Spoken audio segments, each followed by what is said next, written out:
Defense, Brian. Let's talk some defense. Let's turn this show on its head, baby, because we're going to get super positive because my takeaway from watching the defense is they were better than I thought they were in person, to be perfectly honest with you. And again, I will tell people that the way that we do things at Irish Breakdown, since I was live, I was kind of watching the all 22, if you will. So I was watching kind of the receivers and the defensive backs, et cetera.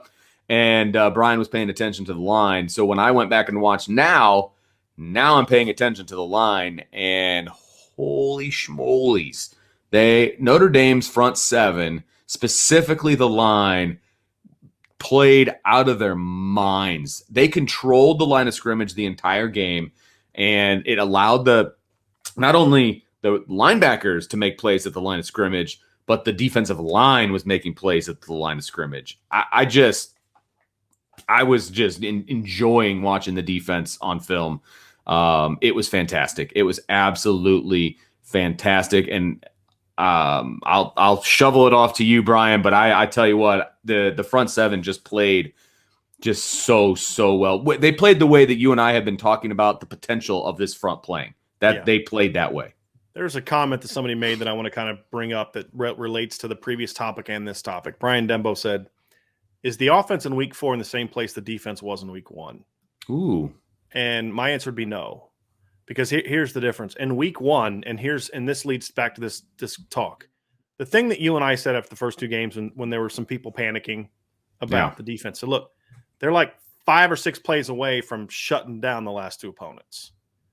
Notre Dame's offensive line is not 5 or 6 plays away. There are only 5 or 6 good plays, and then the rest are bad. So no, they're not. And the other thing is you had a bunch of guys in a new system, and it was a coach getting to learn his new guys and all that kind of stuff. Jeff Quinn's been coaching these linemen since they've been at Notre Dame, with the exception of one guy, that's Josh Luck, who he coached, who played 1 year under Harry Easton and then now 4 under Jeff Quinn.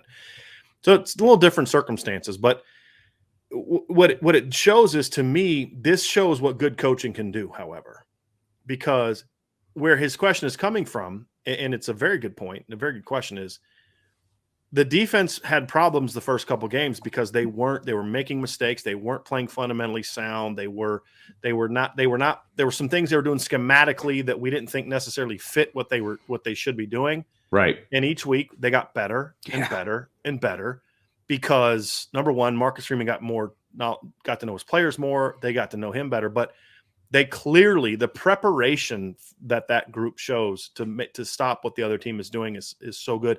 Yesterday, the reason yesterday was such a good performance, they didn't have a ton of tackles for loss. I think they had like 4 or 5. Not even that many, I don't think. They only had 1 sack the whole game. Even though they don't credit them for a sack, but they got a sack because the strip by Jason Adamiola of Graham Mertz was a sack. It even says it in the play-by-play, sack, but I don't know why they don't count it as a sack in the stat sheet. Whatever. It is what it is. But they weren't as disruptive as they've been. What made this such a good performance is this is one of the best 11 guys doing their job really hard that I've ever seen. That's coaching and talent. That's what coaching plus you got really good players is supposed to look like. One of the things I keep reading, and I read today on ESPN, and I saw it on one of the CBS, and there's an SI article that wrote about this, and it drives me nuts, is, they're not real talented, but they're scrapping, finding a way to win. If you're watching this Notre Dame defense and your takeaway is they're not supremely talented. Are you serious? Yes. This isn't one of Brian Kelly's most talented teams. What in the heck are you watching? Are you kidding me? That is such a terrible take. Extremely talented football team. And there are some that are saying, I've had, I think somebody on the message board, I forget. So, look, Cam Hart's a future NFL player. He said, Kyle Hamilton's an NFL player. There's dudes playing linebacker going to be playing the NFL. There's a lot of dudes on the defensive line that are going to be playing in the NFL. Yeah. But there are some dudes that won't be NFL players that are just really good college players. And yesterday, it wasn't 11 guys doing their job. It was like 23. Yeah. Absolutely. I mean, and I'm really going to sit here and count as you're talking about how many guys they played yesterday. And I can't think of a single guy that other than we talked about Clarence Lewis. And Clarence Lewis had about like 4 or 5 bad plays, but he also had some good plays yesterday. Right. Too. Well, he had more opportunities to be bad because they kept picking on him. Right. And his bad was playing too off on a curl route, Sure. Biting on a double move. Some things he's got to be better at, but he also had some plays. I mean, he helped, So again, his bad was he didn't play. He made some mistakes, right? But they didn't prove super costly. Jack Cohn made a big mistake biting in on that backside seam by the tight end, but Jack Cohn made up for it about 10 times in that game. Kaiser. Why do I keep saying Jack Cohn? I don't know. You did Jack Cohn playing Rover? You did it yesterday too. I did. I don't know why. Too many flipping Jacks. Okay, I can deal with one Jack at a time. Okay. It's a good thing another one transferred then, I guess. Yeah. Oh, if Jack Lamb was still here, I'd be totally screwed. But Jack Kaiser, gets beat early. It's going to happen, right? But what do you do about it after the fact? Yeah. That's what I liked. Vince. I don't know, pick six. I'd say so, but there were so many plays before that where Jack. 100%. I was being hyperbolic, but they were making plays all day long, all day long, and it wasn't just one or two guys. It was Howard Cross made play in the backfield. Jason Adamiola had multiple plays in the backfield. Jacob Lacey, the interior guy. Let me just say this: everybody was freaking out. Because why is his name Kurt Hinish? Thank you. At least I got the Jack part right. Come on, Vince. I know, right? Seriously. You're sending me some negative vibes here, buddy. It's my fault. I'm blaming you. No. That's fair. But they really stepped up in the interior when they knew Kurt Hinish wasn't going to be there, right? Mm-hmm. And I'm not saying that's why they did it, but what I'm saying is their play stepped up, and nobody who watched that game, if you've never watched a Notre Dame game, you wouldn't have realized that the starting nose wasn't playing, right? Who's a good football player? Yeah, absolutely. They don't bring him back for He's a sixth their only year. defensive lineman that's more than 280 pounds. Do you realize that? I did not realize that, but of the guys in the rotation, they have guys. I mean, Gabriel Rubio's bigger than that. Aiden Keanaa's bigger than that. But of the guys that played yesterday, he's the only one that weighed. Jason Adamiola was their biggest defensive lineman yesterday, weight wise. 280 against Wisconsin, who averaged 312 across the board. Exactly. Absolutely correct. And so, So anyway, the interior played amazing. Foskey played great. I thought Myron played great. I thought Justin played great. And Justin was making plays not on the line. He was making plays out in space that I thought was impressive, right? Because he only started playing Viper in fall camp. He was a big end until then. And so that is quite the learning curve to be able to go out there and play in space. So, look, I was very impressed, and I know you were counting. What number did you come up with guys that I have played yesterday? 20 so far, but there's a couple like I'm not sure. Like did KJ Wallace play on defense at all yesterday? I don't remember seeing him. There's just a couple, but I think 20 is what I have. I have 5 defensive tackles, 4 defensive ends. So 9 defensive linemen. I saw. Oh, I'm sorry, 21. I forgot Bo Bauer. Oh yeah. I have Jack Kaiser, Drew White, J.D. Bertrand, Isaiah Pryor, and Bo Bauer at linebacker. So that's 5 linebackers. I have the 3 safeties: Griffith, Hamilton, and DJ Brown. And then 4 corners: Hart, Lewis, Bracey, and Ramon Henderson. Did Ramon play? Okay, I didn't see Ramon. Played. Okay. Yeah, he played. He was in their nickel. Okay. So that's 21 guys. And I mean, it's just like everybody was playing together. It was great team football. Here's the other thing too, is they had stuff that we hadn't seen all year. Exactly. I mean, they had calls, they had sub packages. There were times where they took Cam Hart off the field and they had Tariq Bracey and Clarence Lewis on the field in their base defense in certain packages. They had times where they had Jordan Patoja as a 4th linebacker. Like not as a sub for Isaiah Foskey. They were on the field together. Yes, correct. 4-4 look. And I think you're going to see more of that with him being at linebacker and on the defensive line. I don't think we'll see it with him in a 4-4 look anymore. At least because nobody runs the ball like them. Correct. But I agree perhaps with still that. in the 4-3, where maybe, I'm just saying you're going to see him in space, and you're also going to see him on the line. That's all I meant by that. Okay. No, I thought you were saying with Foskey on the field as well. Foskey. That I don't think. Yeah, that was on your end. One of your kids is. I think somebody died upstairs. I don't. You might want to go check on that real quick. Yeah, I got a podcast to do. It's all good. But the point being, they threw different looks at Wisconsin, and Wisconsin could never figure it out. Right. And they were aggressive, but it was the most controlled game plan that we'd seen. It wasn't guys just running around like crazy people at all. And it wasn't like a lot of blitzes. It was clear they were run blitzing more than they were pass blitzing, right? Which meant gap control and penetration. Exactly. They weren't, like you said, they weren't blowing Wisconsin off the line. They were beating with speed. Sorry. You all right? I apologize. My daughter just texted me. She goes, I'm so sorry. I accidentally ran into a door. I'm sorry. I should not have laughed about that. I just, not the text I was anticipating. That's messed up, dude. Yeah. Which one? Not buddy? Ella. Okay. She was practicing her round-offs, she said. Hey, my house is a gym. And that'll do it for tonight's show, everybody. Thank you! Vince's kids got their athleticism from someone else. But I don't even have a clue where I was. I'm sorry. I totally just ruined the whole show. Anyway. Welcome to a live show, everybody. Great game planning from Marcus Freeman, the defense. I thought it was a very control. This is a team that's been so aggressive, but for him to show the discipline to say, hey, look, that's not what's needed against Wisconsin. And here's why. Right. Why was it not needed against Wisconsin? Because if you're too aggressive against Wisconsin and they get a body on a body, it's gone. Absolutely it's correct. Gone.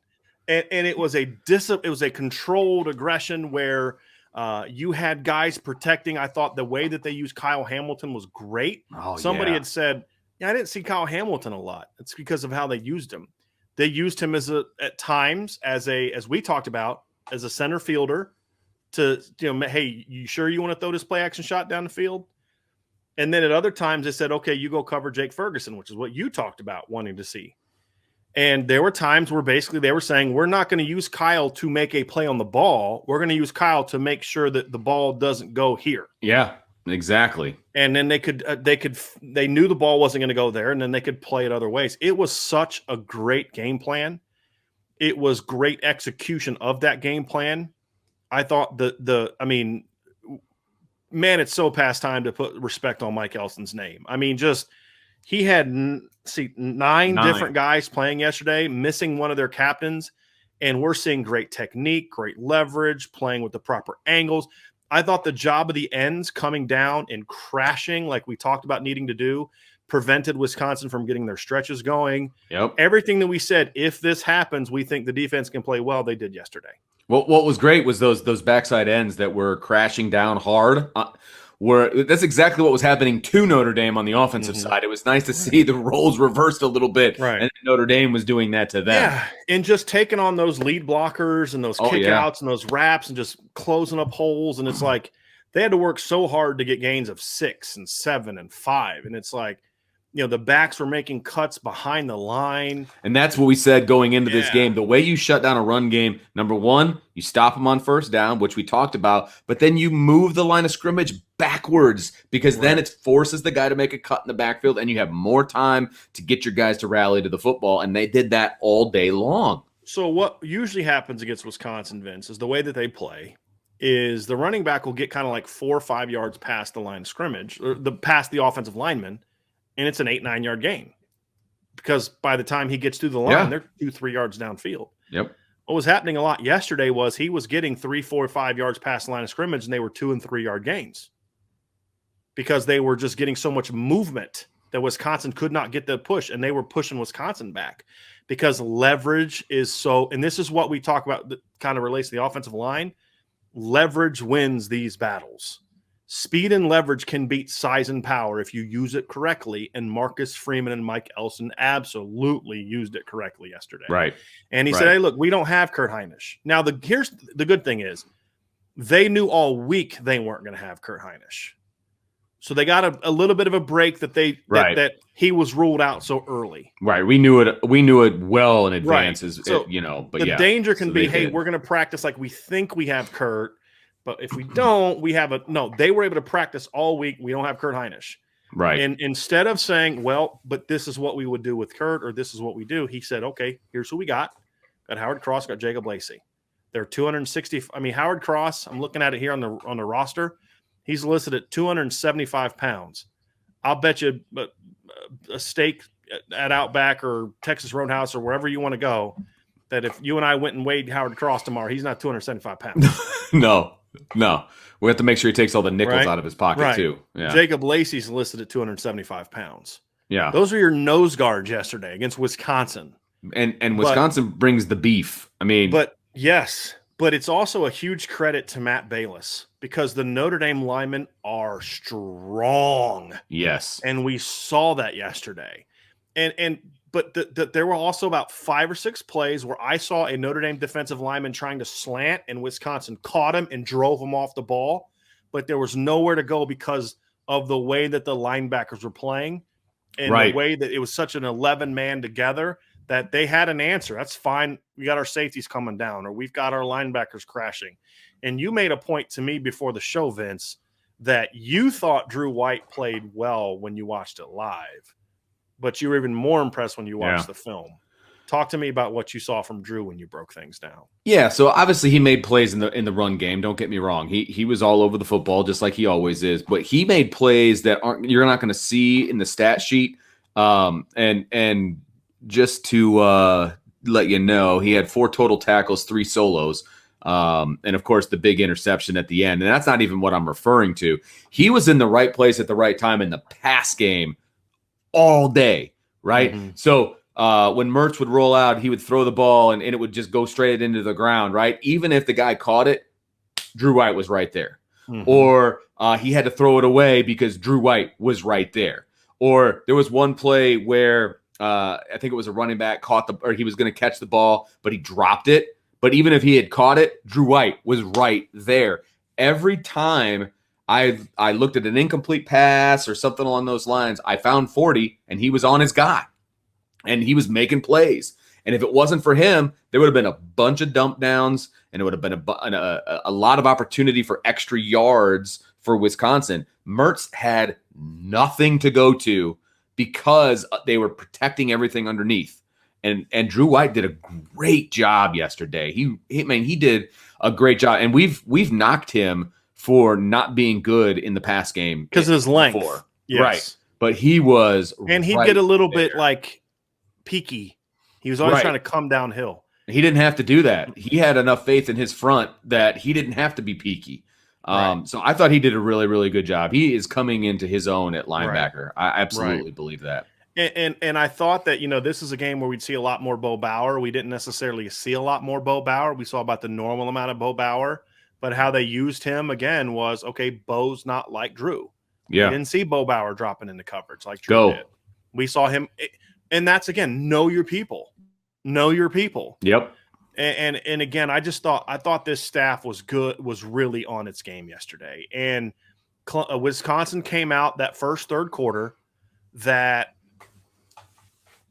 they ran a shovel pass, and they had a couple things they did, and how quickly Notre Dame was able to adjust to that and be prepared for that was just really good. And then what was the biggest knock above all others that we saw that we talked about the defense in the first 2 games? I'm going to be honest with you. My big concern was when Notre Dame fell behind 13-10 in the fourth quarter, I'm like, well, this hasn't been a great fourth quarter defense. They're an undersized D-line against a big physical offensive line. What's going to happen here? Yeah. And then Chris Tyree does what he does, right? And sparks that. And then, but they didn't, there was no flint. They didn't, Lou Holtz used to talk about that. Like you just can't flinch. You can't flinch. Right. And they didn't flinch. And they put what's the word we've been talking about with them? Finish. Got to finish. And we talked about it. It was my what to look for thing, right? Finish. Yeah. And goodness gracious, did they ever finish? Well, okay. So I'll throw this up here, Mark. Thank you very much for the super sticker. Yes. We asked the defense in game 3 against Purdue that we needed a full game from them, right? That's the one thing that we put out there, right? The key to the game was no big plays and a complete game. Well, they didn't let Purdue score the last 22 minutes of the game. That's great, right? So I had faith the defense, was getting better, and they were getting better, and they were getting better, right?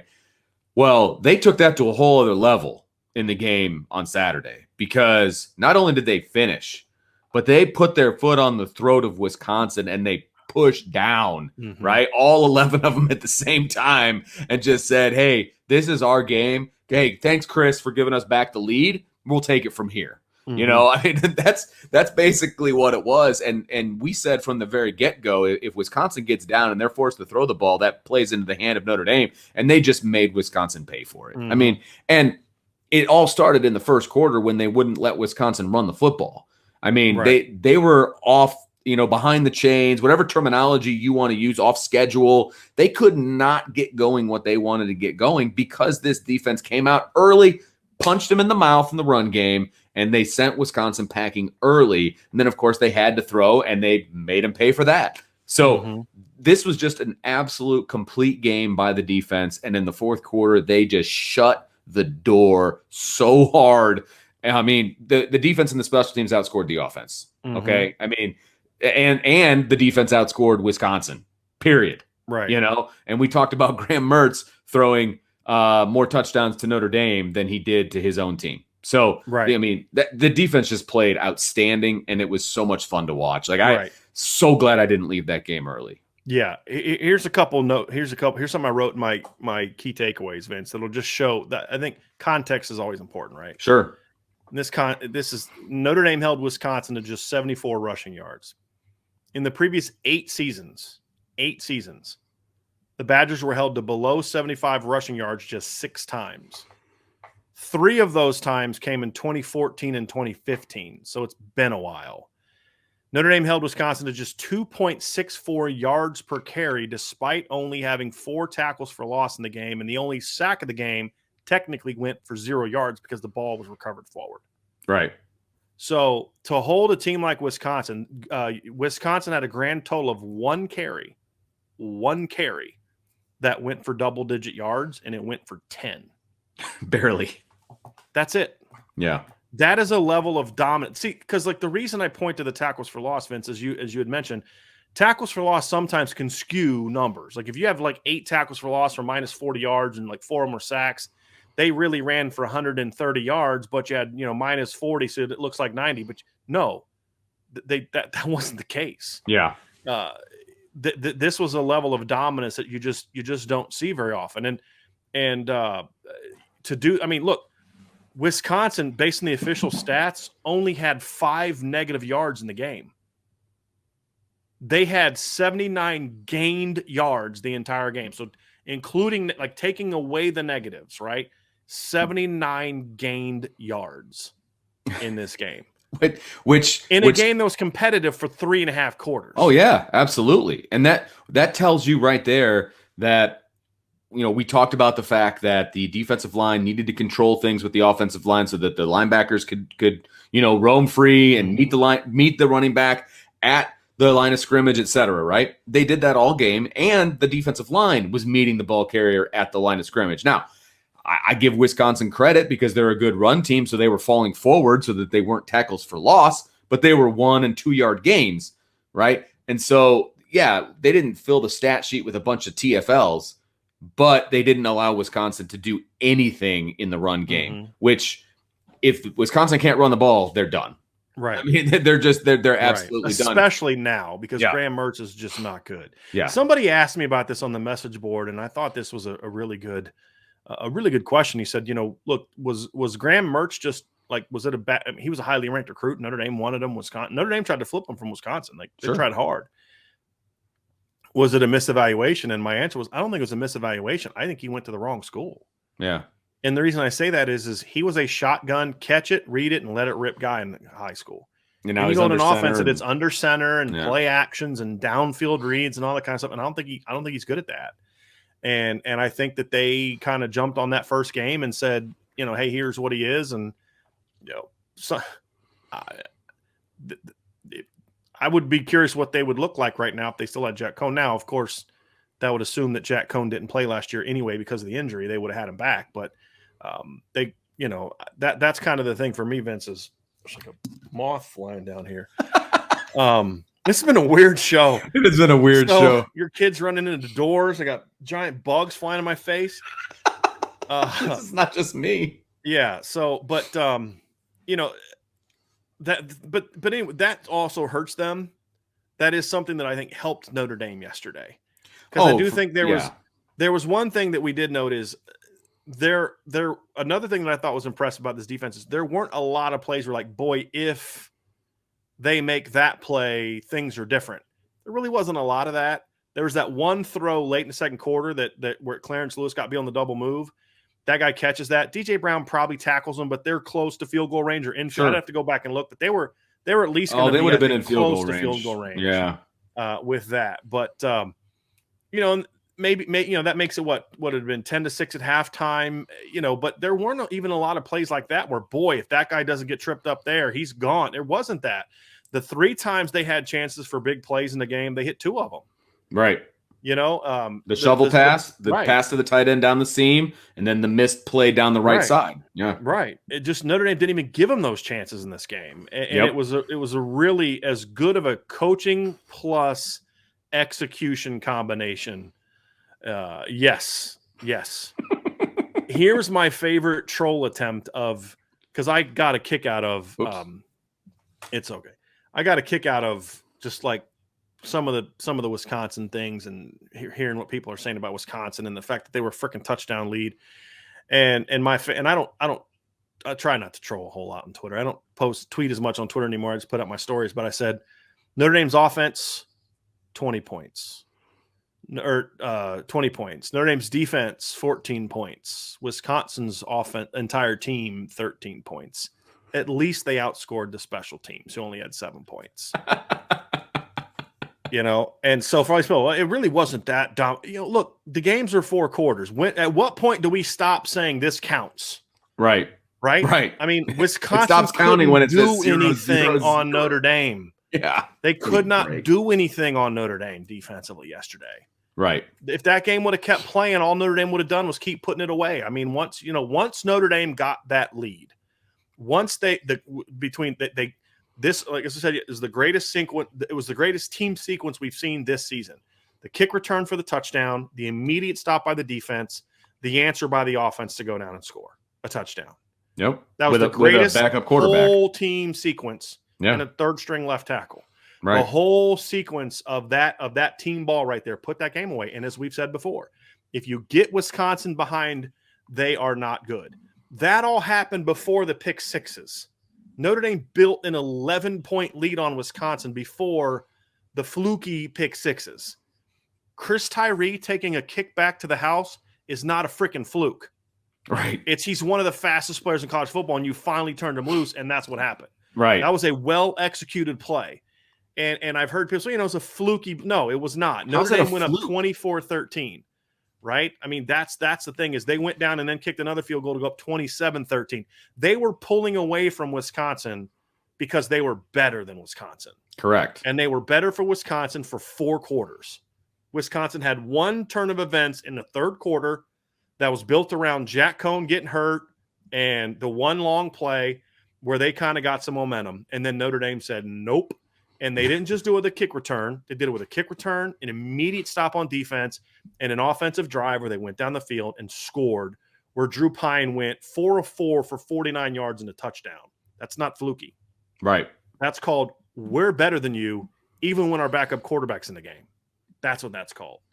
And that's what made this a fun game to watch. Notre Dame was the better team yesterday on a neutral field. So it's not like you can say, well, it was a home game. It was a neutral field. There was a ton of Wisconsin people there. Notre Dame was the better team from start to finish.